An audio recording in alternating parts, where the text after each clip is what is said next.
तर मंडळी, सर्दीचे दिवस सुरू झाले आहे आणि मार्केटमध्ये छान फ्रेश गाजरही आले आहे. गाजरची एंट्री पण झाली आहे. मग आपल्या घरात का नको, खूप नवीन नवीन पदार्थ बनवता येतात गाजरपासून. त्यातून एक आहे आपला आवडीचा गाजरचा हलवा. तर आज आपण आपल्या किचनमध्ये गाजरच्या हलव्याची रेसिपी बघू.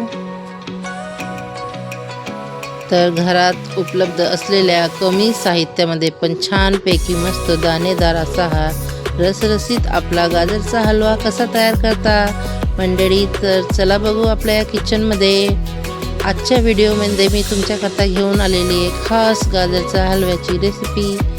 1 किलोच्या प्रमाणात मी तुम्हाला बनवून दाखवणार आहे गाजरचा हलवा. आणि तो पण एकदा बनवला तर तुम्ही 15 दिवस याला फ्रीजमध्ये ठेवून यूज करू शकतात, खराब होत नाही. आणि ह्या हलव्याला तुम्ही दुधाबरोबर पण खाऊ शकतात. जर का तुम्हाला दूध आवडत असेल तर तुम्ही वरतून दूध घेऊन सुद्धा हलवा खायला एकदम मस्त अप्रतिम लागतो आणि चविष्ट लागतो.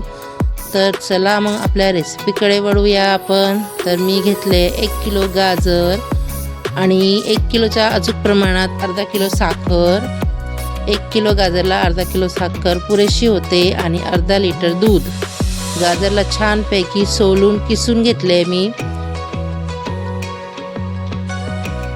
आणि गाजरचा हलवा बनवायला एक गोष्ट लक्षात ठेवा की जाडसर भांडं घ्यायचं, जेणेकरून आपला गाजरचा हलवा छानपैकी मस्त शिजतो आणि खाली पण लागत नाही, म्हणजे जळत नाही. तर मी 1 किलो गाजर हे असे छानपैकी धुवून त्यांना सोलून मस्तपैकी किसून घेतलेले आहे. आता ह्या गाजरला बघा व्यवस्थित किसून घ्यायचं आणि किसताना थोडेसे जे बारीक असतात ना आपली किसणी, त्याच्याने किसायचे, म्हणजे आपला गाजरचा हलवा एकदम मस्त दाणेदार होतो. आता गाजर किसून झाले आहे आपले.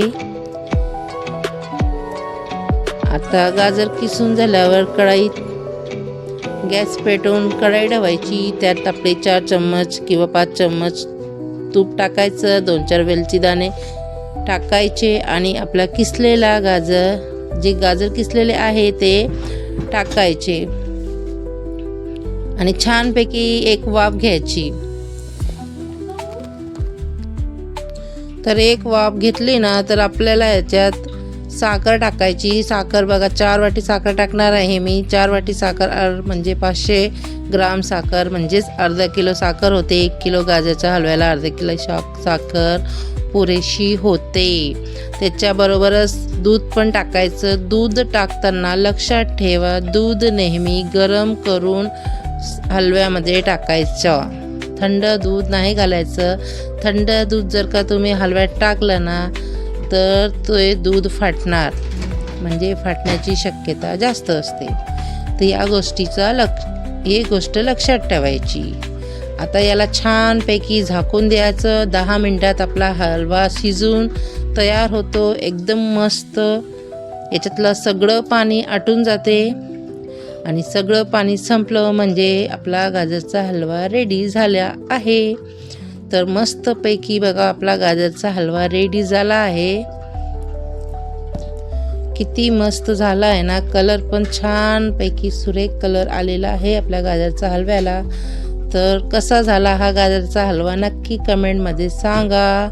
अशाच नवनवीन रेसिप्या करतात चॅनलला सबस्क्राईब करा आणि बेल आयकन पण दाबायला विसरू नका.